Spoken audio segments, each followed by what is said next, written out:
Hello friends, one time study में आपका स्वागत है।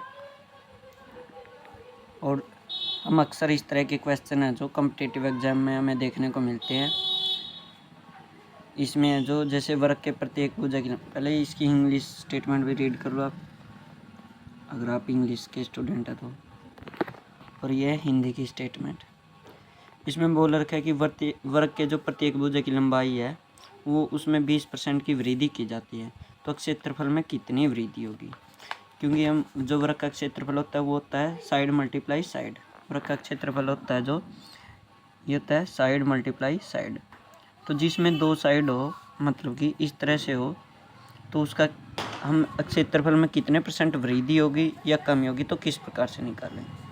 अगर वृद्धि दे रखी है तो हम उसको लेते हैं इस तरह से, मतलब कि जो फर्स्ट वृद्धि होती है उसकी वैल्यू, क्योंकि इसकी तो सभी साइड सेम होती हैं, तो पल्स का 20, दूसरी बार फिर पल्स का 20, और फिर यहाँ पे पल्स लगा के ये side multiply side, side multiply side और डिवाइड बाई 100 करते हैं, तो 20 20 40 हो गया।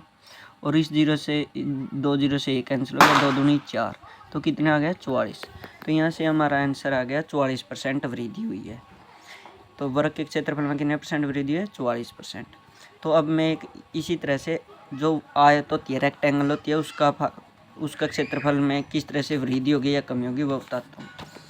मान लेते हैं ऐसे बोल दे कि लंबाई में है ना 20% वृद्धि होती है और जो चौड़ाई है उसमें 10% कमी होती है। माइनस लिख रहा हूँ ताकि आपको याद रहे कि ये कमी थी, ठीक है। लंबाई में 20% वृद्धि, चौड़ाई में 10% कमी। अब पूछ रहे हैं कि क्षेत्रफल में वृद्धि होगी या कमी होगी, और परसेंटेज के तौर पर पूछ रहे हैं। तो मैंने बताया था कि जो पहले फर्स्ट साइड लेते हैं तो कोई पहले ये ले लो या ये ले लो। मान लो ये साइड लेते हैं तो फर्स्ट ये तो हो गया प्लस का, ठीक है। और फिर कमी है तो जब भी कमी बोले तो कमी वाली चीज़ हमें माइनस में लेनी होती है। अगर यहाँ पर कमी बोल देता तो हम माइनस में लेते। तो इसमें एक चीज़ प्लस की और एक माइनस की, क्योंकि एक वृद्धि है एक में कमी। अब क्या आएगा, जब एक प्लस की और एक माइनस की हो तो उनकी गुणा क्या आती है, नेगेटिव आती है। तो 20 गुणा में 10 डिवाइड बाई 100, ठीक है। तो ये 0 से 0, ये 0 से 0 कैंसिल, 20 में 10 गया 10 और 2 1 कम 2, 10 में 2 गया 8%।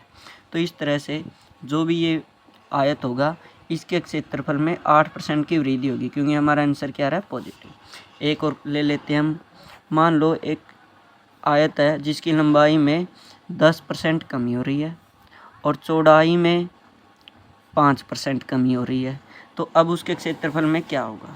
तो मैंने बोल रखा है कि पहले फर्स्ट साइड, तो फर्स्ट साइड नेगेटिव है क्योंकि कमी हो रही है, सेकंड साइड वो भी नेगेटिव है क्योंकि कमी हो रही है।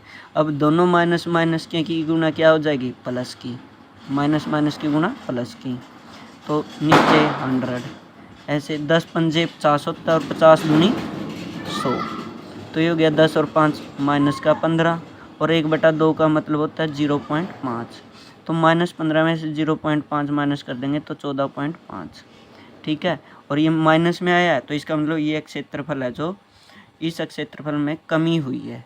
पहले क्षेत्रफल में क्या था, वृद्धि होती थी जब पॉजिटिव था, लेकिन जब माइनस आए तो क्षेत्रफल में कमी हुई है। कितने %, -14.5%। तो इस तरह से आप इस को समझ सकते हैं कि जब भी पॉजिटिव हो, मतलब कि वृद्धि हो, तो पल्स में लेते हैं, और कमी हो, एक वृद्धि थी एक कमी थी, तो इस तरह से लिखते हैं। पहले वृद्धि पॉजिटिव, कमी नेगेटिव, और एक पॉजिटिव नेगेटिव की मल्टीप्लाई नेगेटिव होती है, 100 से हमें डिवाइड करना होता है। तो आशा करता हूँ आपका ये कॉन्सेप्ट क्लियर हो गया होगा।